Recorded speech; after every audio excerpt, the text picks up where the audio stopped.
आप अपनी स्क्रीन की तरफ आ जाएं। 40 मिनट्स का लेक्चर होगा, फिर आपको 2 या 3 मिनट का ब्रेक दिया जाएगा और उसके बाद में आपको फिर ज्वाइन करना है। तो ये चीज तो आप लोगों को ध्यान पे रखनी पड़ेगी। मैम 15 मिनट ऑलरेडी बीत चुकी है 40 मिनट में से। बोर भी हो चुकी हूँ, let's begin something new.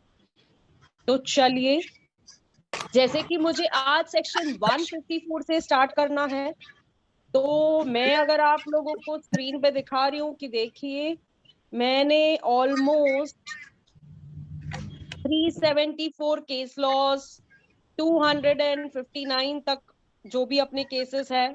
Actually मुझे 250 तक लेके आना था, फिर मैंने कर लिया जब तक, क्योंकि वो भी इन कनेक्शन ही हो जाता है अपना। तो आज हम डिस्कस करेंगे केस लॉस। अगर आपको एक गिलास ये पानी लाते जो इसको। पीपीटी फाइल है, यस, माइक ऑफ कर दीजिए। Please do not speak in.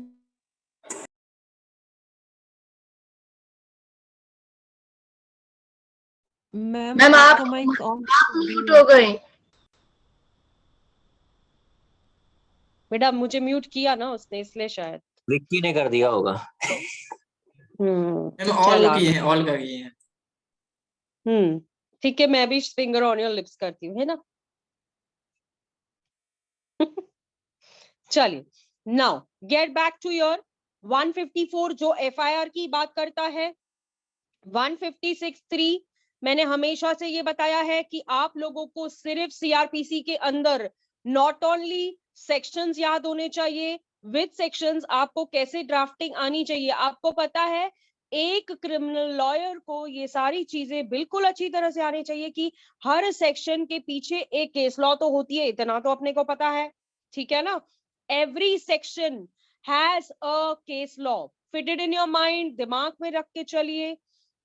दूसरी चीज मैं आपको ये बताऊंगी कि जैसे हम 154 की पायरी चढ़ने लगेंगे, अब जैसे धीरे धीरे हम 154 की सीढ़ियां चढ़ेंगे, तो 154 की सीढ़ियों के अकॉर्डिंग अगर मैं आपको बता दूं, तो यहां से हमारा ट्रायल का प्रोसीजर स्टार्ट हो जाता है। अगर आपको लॉयर बनना है, लिटिगेशन प्रैक्टिस करनी है, जैसे कि राष्ट्रीय करता है, जैसे कि मृदुल करता है, जैसे कि और भी स्टूडेंट्स करते हैं, और जुडिशरी क्लियर करना है, तो ये सब तो बिल्कुल आना ही चाहिए। Without this you all are incomplete.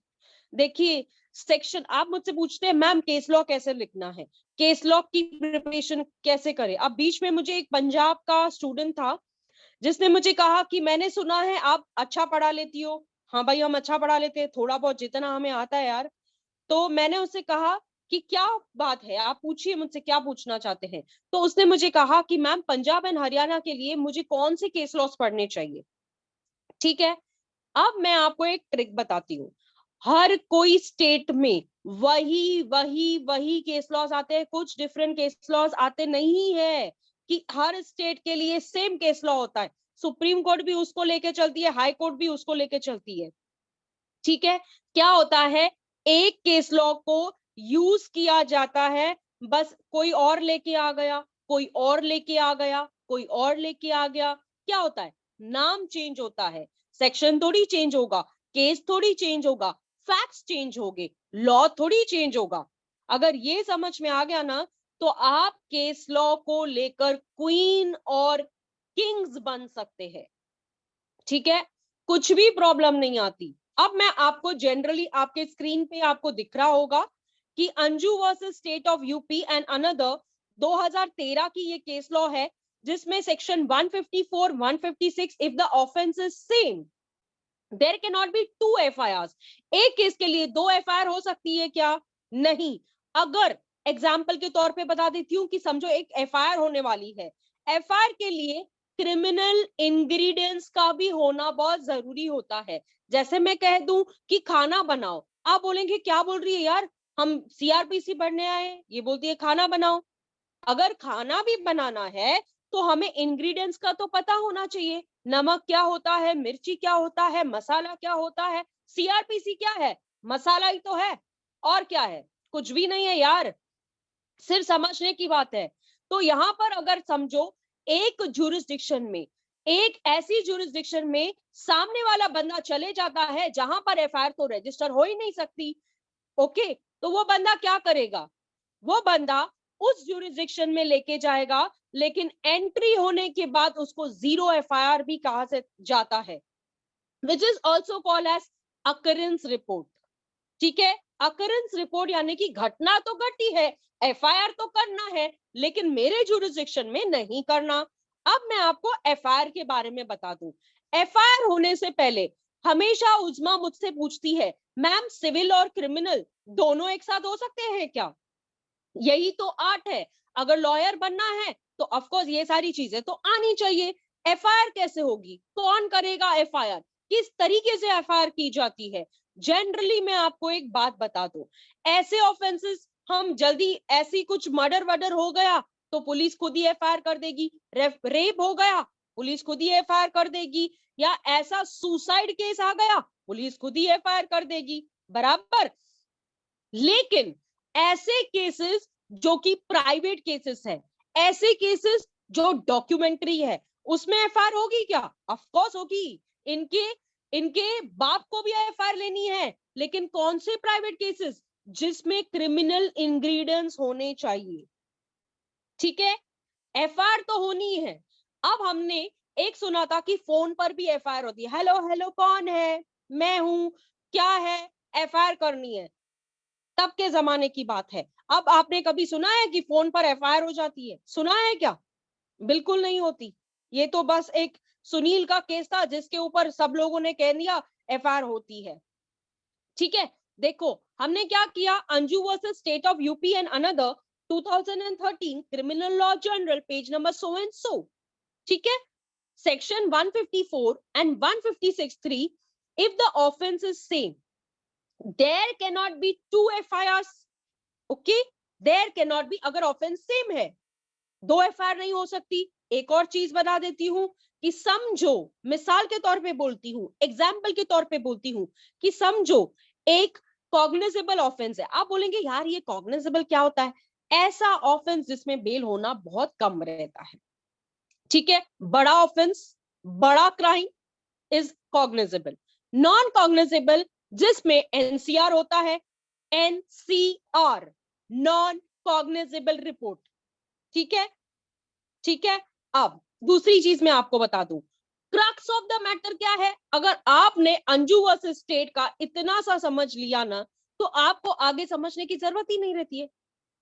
ठीक है, पंच पॉइंट समझ गए, ये केस लॉ किसके ऊपर है, रीड करने के लिए कितनी देर लगती है केस लॉ? 5 ही मिनट। ठीक है, मुद्दा मालूम है क्या है, केस को रीड करना है एक बार। तो इस तरीके से मैंने आपको आज में 154 से लेके सेक्शन 250 तक जो भी सिखाने वाली हूं, ये ऑल द वे मैंने जो भी केस लॉस यहां पे मैं आपको लेके आके देने वाली हूं, दिस पीपीटी फाइल आप लोगों को मैं शेयर करूंगी। हाँ, उन्हें शेयर करूंगी जो मेरे क्लासेस रेगुलर अटेंड करते हैं, ये बात फैक्ट है।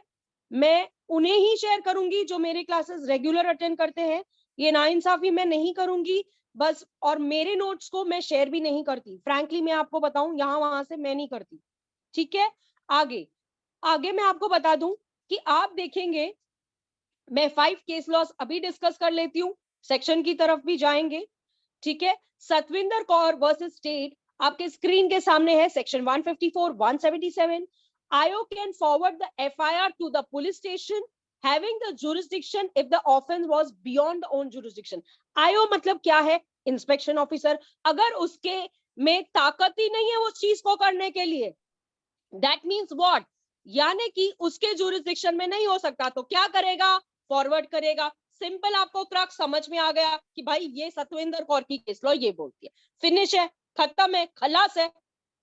ठीक है, Usman versus Kishorabai Chunnilal Talpada and others, I am sorry, section 154, 198 police can investigate 494, 498A of IPC. अब पहले के केस में कैसे होता था? पुलिस होती थी, चल बैठ गाड़ी में, बैठ बैठ गाड़ी में, लेकिन अब क्या होता है?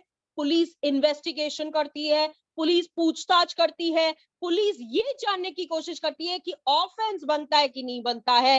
देखो, मैं एज अ वाइफ फोन करती हूँ, हेलो पुलिस स्टेशन, मेरे पति ने मुझे बहुत मारा है, मेरे को इधर इधर ये हुआ है वो हुआ है।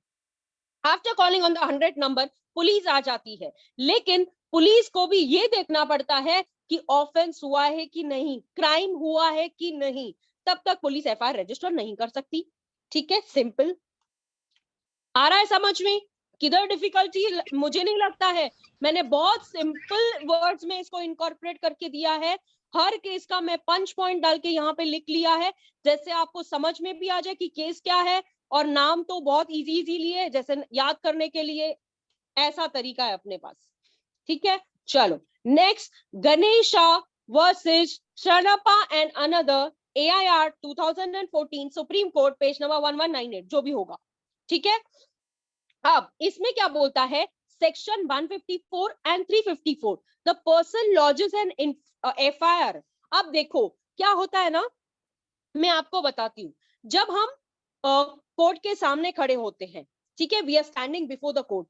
अब कोर्ट क्या कर रहे हैं, हमको आर्ग्यू करना है मैटर, FIR आई है, पुलिस अक्यूज को लेके आई है, मैं एज एन एडवोकेट कोर्ट के सामने अगर खड़ी हो जाती हूँ, तो मैं उसको बोलूंगी, sir complainant complainant complainant. No, complainant को इन्फॉर्मेंट बोला जाता है while arguing the matter before the court. Court क्या देखती है पता है आपको? कोर्ट ये भी देखती है कि आपकी कैसे तरीके से प्रैक्टिस है, हाउ यू आर स्टार्टिंग, आप कैसे बिगनर हो। आपको पता है, आपने ऐसे बॉल फेंका, बॉल फेंकने के बाद आपको पता है कि बैट कहां पे जाने वाली है, 6 आने वाला है या 4 आने वाला है। तो ऐसे ही जजेस को पता होता है कि भैया इसके आर्ग्यूमेंट के बाद क्या होने वाला है। अब राष्ट्रीय क्या करता है, आपने देखा होगा, राष्ट्रीय कहीं ना कहीं जजेस को सिखाता है, जो मैं हर स्टूडेंट को बोलती हूँ कि मेरे स्टूडेंट्स अगर जजेस को नहीं सिखाएंगे तो यहाँ पे बैठ के करने क्या वाले हैं। हाँ, राइट। तो इसीलिए मैं आपको बोलती हूँ कि जहां पे क्रक्स मारना है क्रक्स मारो, जहां पे पंच मारना है पंच मारो, यही अपना आर्ट है, यहीं पे सीखना है अपने को। ठीक है, now mister M. Narayan Das versus State of Karnataka 2004 Criminal Law Journal, page number 822। जब आप कोर्ट के सामने आर्ग्यू करते हो, तो जब आप कोर्ट के सामने आर्ग्यू करते समय कैसे आर्ग्यू करोगे, केस लॉ कैसे बोलोगे? Sir, in the case of excuse me, sir, in the case of M. Narayan Das versus State of Karnataka and another 2004 Criminal Law Journal, 822 page number. Sir, it was decided on the merit, it was decided by the Lordship. Coming to the facts of the case or the argument part, section 154 FIR, reasonableness, credibility of the said information is not a condition precedent for the registration of the case. Now, this is the punch point. Now, this is the clear point. What I'm trying to say is that कि section 154 FIR की credibility को लेकर, उसकी information को लेकर, वो binding नहीं होनी चाहिए केस करने के लिए। इस तरीके का केस प्रेजेंट किया गया। आप अक्यूज की तरफ से हो, उस तरीके का केस प्रेजेंट करेंगे, आप कंप्लेनेंट की तरफ से हो, आप उस तरीके का केस पेश करेंगे। Complainant is informant. मैंने हमेशा से आप लोगों को बताया है कि ये कंप्लेनेंट ओरिजिनली होता कौन है। कभी कभी बहुत सारे केसेस में ये कंप्लेनेंट आईओ ही बन जाते हैं, आईओ ही बन जाते हैं, पुलिस ही बन जाती है, राइट। मैंने हमेशा से ये बात कही है। ठीक है, नाउ नेक्स्ट ये केस कैसे मैम? बाबू भाई। हाँ, ये कैसे बन जाता है आयो? आयो कैसे बनेगा? टुडे वो पढ़ना, Point. टुडे। यस, 2D को पढ़ोगे ना तो ये सारी बातें समझ में आ जाएगी जो आप मुझसे पूछ रहे हो। चलो, और एक चीज बता देती हूँ, आयो कैसे बन जाएगा। जब कंप्लेन कौन रजिस्टर करता है? कंप्लेनेंट। ठीक है, क्या एक मर्डर होते समय पुलिस ये वेट करेगी क्या कि जिसका मर्डर हो गया है वो उठ के खड़ा हो जाएगा और बोलेगा मेरा मर्डर हुआ है? ऐसा होगा क्या? ऐसा होगा क्या? तो कौन बनेगी? कौन बनेगी? जी मैम, समझ गया। Just जैसे कोर्ट वो जो होती है पुलिस पेट्रोलिंग के लिए जाती है और अगर रास्ते में कोई डेड बॉडी या कुछ दिख जाता है तो उस केस में कंप्लेनेंट जो है वो आईओ बन जाएगा, ऑफिसर बन जाएगा, officer. Yes. Okay, now Ashi Devi versus and others versus state of Delhi. अब इसमें section 154 in a 9 years old theft case held that mere delay itself is not to discard the case। अब क्या होता है ना, बहुत सारे लॉयर्स जो है ना, डिले पॉइंट ऑफ व्यू पे बहुत सारा चीजें करते हैं। डिले हो गया है, उसमें कुछ बच्चा ही नहीं है, एफआईआर करने के लिए डिले हो गया, तो ये एक बोनस पॉइंट होती है अक्यूज के लिए। लेकिन बहुत सारे केसेस में ये बोला गया कि delay is also not, it should be explain, it is okay. देखो मेरे ही केस में आई एम सॉरी, मेरे ही केस में बहुत बार ऐसे हुआ है, एफआईआर होने के बाद में जब तक यार अक्यूज नहीं पकड़ा जाएगा तो हम क्या कर सकते हैं। तो यहाँ पे वो लोग ऐसा ग्राउंड लेते हैं अक्यूज कि भाई डिले हो गया है, अगर ऐसा था तो मुझे तभी क्यों नहीं अरेस्ट किया। अरे सिचुएशंस होती है, तो that can not B ground कि एफआईआर नहीं होनी चाहिए। ठीक है, चलो, आई होप आप लोगों को समझ में आ रहा है। Is there any problem? Yes ma'am. No issues? Clear? Yes, It's fine. चलो, Gosu Jayarami Reddy versus state of Andhra Pradesh 2011 volume 11 SEC page number 766। Section 154 over writing limited to converting 4 to 5 in FIRs is immaterial. देखो क्या होता है ना कि जब FIR लिखी जाती है, टाइप की जाती है, क्या टाइपोग्राफिकल एरर्स आप लोगों को लगता है कि एडवोकेट्स को माफ नहीं होता? नहीं होता? नो मैम मेयर वो क्या कहते हैं, मेयर मिस्टेक वो हो सकता है। यस, मैम तो error can be amendable rectified. होता है। किसने कहा अमेंडेबल होता है? Ma'am ma'am by giving application we can amend it. Amendment CrPC में अमेंडमेंट का प्रोविजन है क्या? राष्ट्रीय सीआरपीसी में कोई अमेंडमेंट का प्रोविजन है क्या? नहीं नो मैम, सी रूल 17 में। ओके, मुझे लगता है ऑर्डर 6 रूल 17 उस्मा के दिमाग में फीड हो चुका है। चलिए further, Satvinder Kaur versus state of, ये जो दिल्ली का केस है, सेक्शन 154 177 आयोग can forward the FIR to the police station having a jurisdiction. ये सब मैंने आपको बता दिया, ऊपर वाले केस में भी था, सिमिलरली वही है। ठीक है, आ जाते हैं Charu Kishore Mehta versus state of Maharashtra. अब ये मेरे स्टेट का केस है तो थोड़ा जम के बताती हूँ यहाँ पे मैं। Section 154 police can not refuse to register the FIR under the pretext preliminary inquiry. अब हम जब सेक्शंस पे आएंगे ना, तो प्रिलिमिनरी इंक्वायरी के बारे में आपको मैं बताऊंगी कि when cognizable offences are made out. अब प्रिलिमिनरी इंक्वायरी का मतलब ये होता है कि मैजिस्ट्रेट को लगता है कि इसमें इंक्वायरी होनी चाहिए और इस चीज पे होनी चाहिए कि FIR होना चाहिए कि नहीं चाहिए। अब मैं आपको इसको इंटरलिंक करूंगी 173 के साथ में। मैं बताऊंगी आपको, अगर आप लोगों ने मेरा वीडियो नहीं देखा है ना सीआरपीसी का, तो उसमें मैंने आपको पूरा चेन बताया है कि FIR के बाद क्या होता है, उसके बाद क्या होता है। सारी चीजें यहाँ नहीं डिस्क्लोज करूंगी, थोड़ा सा मेहनत आप भी कीजिए, है ना। चलिए फर्दर आप लोगों को मैं दिखा देती हूँ कि मैंने हर चीज के ऊपर जो FIR रिकॉर्ड होने के लिए या जो भी सेक्शंस के ऊपर मैंने सारे के सारे केस लॉज यहाँ पर आपके लिए बना लिए हैं। As the time is getting over right now, I have only 8 minutes, तो मैं आपको फिलहाल के लिए दिखा देती हूँ कि these all are the case laws relying upon each and every section 156(3। अब मैं जब सेक्शंस पे आऊंगी वो भी दिखा दूंगी, देख लीजिए हर पॉइंट के ऊपर मैंने लिखा है और आपको सिर्फ इस केस लॉ का क्रक्स समझ में आ गया, नॉर्मल आपको 2 से 3 मिनट उस केस लॉ को रीडिंग करने की है बस, और केस लॉ रट्टा नहीं मारना, रट्टा नहीं मारना। इसीलिए मैंने आपको ये पॉइंट्स भेजी है, इसीलिए मैं आपको ये सारा फॉरवर्ड करूंगी कि इसके ऊपर आप मेरे साथ जितना डिस्कस करना चाहो, जितना करना चाहो, ये आपकी मर्जी है, बट पड़ेगी। उसका रीजन ये है कि एवरी पॉइंट पे मैंने जो मेन पॉइंट डिस्कस करनी चाहिए उस केस के बारे में मैं ऑलरेडी इस पे कर चुकी हूं। Okay, you all can see here, screen पे दिख रहा होगा।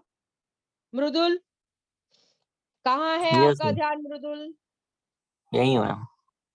ऐसा लग क्यों नहीं रहा मुझे?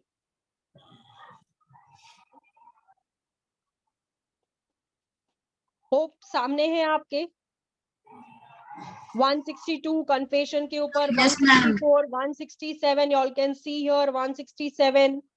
हाँ, सारे के सारे केस लॉज मैं आप लोगों को भेजने वाली हूँ, कोई तकलीफ लेने की जरूरत नहीं। और मैं आपको बता दूं, आपको सिर्फ 20 मिनट्स देने हैं इसको पूरा रीड आउट करने के लिए, सिर्फ 20 मिनट, ओनली 20 मिनट, ज्यादा नहीं लगेगा, ये मेरा प्रॉमिस है। लग गया ना तो मेरे पास वापस मत आना। मस्ती करी हूँ यार। जाएंगे मैम तो हम जाएंगे। लगाएंगे जानबूझ के, हाँ, क्या क्या क्या? मैम लगाएंगे ज्यादा टाइम। 20 ऐसे मिनट बहुत हो। ऐसे रैंडम पढ़ने से थोड़ी होगा, थोड़ा सा दिमाग लगाना पड़ेगा ना, सेक्शन लिंक करके। बेटा अब मैं सेक्शंस पढ़ा दूंगी ना, ये क्लास एंड हो जाएगा। अब हम लोग फिर से, मैं आपको एक जूम मीटिंग भेज दूंगी, सेकेंड मीटिंग, जिसमें मैं आपको सारे के सारे सेक्शंस लेने वाली हूँ। 40 मिनट्स में मैं ट्राई करूंगी कि फर्स्ट हाफ जो है 154 से लेकर मैं 189 तक कंप्लीट करूंगी, सेकेंड हाफ में 190 से लेकर 240 250 तक कंप्लीट करूंगी। 2 सेशंस और चलेंगे अपने, एंड क्लियर एंड बोल्ड हो जाओ। और ऐसे मत बोलो उसमें दिमाग तो लगाना पड़ेगा ना, दिमाग मेरा मैं दूंगी ना चलाने के लिए, टेंशन क्यों ले रही हो? जब मैं सेक्शंस पढ़ पूरा एकदम रटा मार लगा लूंगी दिमाग में तो इसको पढ़ने की क्या जरूरत है? इसको पढ़ने की क्या जरूरत है?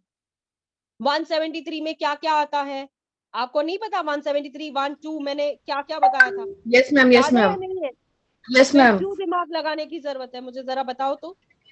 नहीं लगाना पड़ेगा। नहीं नहीं, अब तो तुम्हारा दिमाग देखो कैसे लगवाती हूँ मैं, रुक जाओ तुम। 190 के प्रोविजंस मैंने आप लोगों को बताए, 193 195 सारे के सारे सेक्शंस बताऊंगी यार, ये सारे यस के मैम। सारे केस लॉज आप लोगों के सामने हैं, you all can see it on your screen. मजा ये आता कि मुझे और भी टाइम होता तो मेरा जो रेगुलर क्लास होगा उसमें मैं एक एक केस लॉ डिस्कस करूंगी विद सेक्शन के साथ में। आज तो वैसे भी ओनली एक्सप्लेनिंग पार्ट होगा और कुछ ज्यादा नहीं। You all मैम हम can पहले see से it पढ़ on के आ your जाया screen. करेंगे। Yes, बेटा। मैम पहले से पढ़ लेंगे ना इनको, पहले से पढ़ लेंगे आप जो हाँ, क्वेश्चन that's what, करेंगे that's what. उनको। बस बस बस पहले से रीड आउट कर लीजिए फटाफट। सीआरपीसी तो मैं फर्स्ट डे से स्पीडी लेके आई हूँ, बहुत फास्टेस्ट फिंगर फर्स्ट खेल रही हूँ मैं आप लोगों के साथ, एक्चुअली देखा जाए तो। नहीं मैम, ऑलमोस्ट पहले मैंने, दिन कराया था ना उस तरह हाँ से, एक पीडी में एकदम 60 क्वेश्चन, वो हाँ, मतलब वो इतना अच्छा वही करने लगा। वाली हूँ, वही करने वाली हूँ मैं अभी, वही वही वही। ये आपको मैंने मेरा काम है आप लोगों को केस लॉस भी अवगत मैं आपको बताने के लिए, मैं नहीं बताऊंगी तो कौन बताएगा? तो तू भी इंतजार मेरा देख रहा है कहना ना था मैम, कि हाँ, तू भी इंतजार देख रहा है ना जुडिशरी हमारा। इसीलिए इसीलिए इसीलिए इसीलिए मैं आप लोगों के लिए ये सारे नोट्स बना के बैठी हूँ। जैसे सिर्फ आप लोगों को फॉरवर्ड कर दूंगी और इसको एक बार रीड आउट कर लोगे ना तो बस कोई प्रॉब्लम ही नहीं है। और अभी क्लास वैसे भी एंड ही करने वाली हूँ मैं, ठीक है? अब नेक्स्ट 40 मिनट्स के लिए मिलेंगे जिसमें मैंने आपको बता दिया कि 154 से लेके मैं 189 सेक्शंस कंप्लीट करने वाली हूँ, फास्टेस्ट फिंगर्स फर्स्ट। और उसके बाद मैं एक सेकंड क्लास मेरी दूसरी होगी जिसमें 190 से लेके 250 तक खत्म करूंगी मैं। So it is just a beginner. I hope आप लोगों को इतना समझ में आया जो भी मैंने यहाँ तक बताया है, कि हर सेक्शन के पीछे जो केस लॉ होती है मैं आप लोगों को फॉरवर्ड कर दूंगी, चिंता करने में प्रॉब्लम आती है केस लॉ को लेकर मेरे साथ आप डिस्कस कर सकते हो। मेरी क्लासेस तो आपको पता है रेगुलर होती है 7:30 से, लेकिन शायद थोड़ा चेंजेस होगा मंडे से, बिकॉज पहले मंडे मेरी सीपीसी क्लास होगी 7:30 से लेके 8:20 तक, और उसके बाद में 8:30 से क्लास स्टार्ट होगी आप लोगों की, आई गेस 8:15 ही। उस्मा 8:15 ना? उस्मा यस मैम, समीरा 8:10 खत्म करेंगे अपन। Yes ma'am, 8:15। 7:30 से 40 मिनट्स का लेक्चर होता है ना अपना। Yes ma'am, 14। हाँ, तो फिर 40 मिनट्स में मैं खत्म कर दूंगी। चलो एंड करती हूँ क्लास, मीटिंग भेजती हूँ, तैयार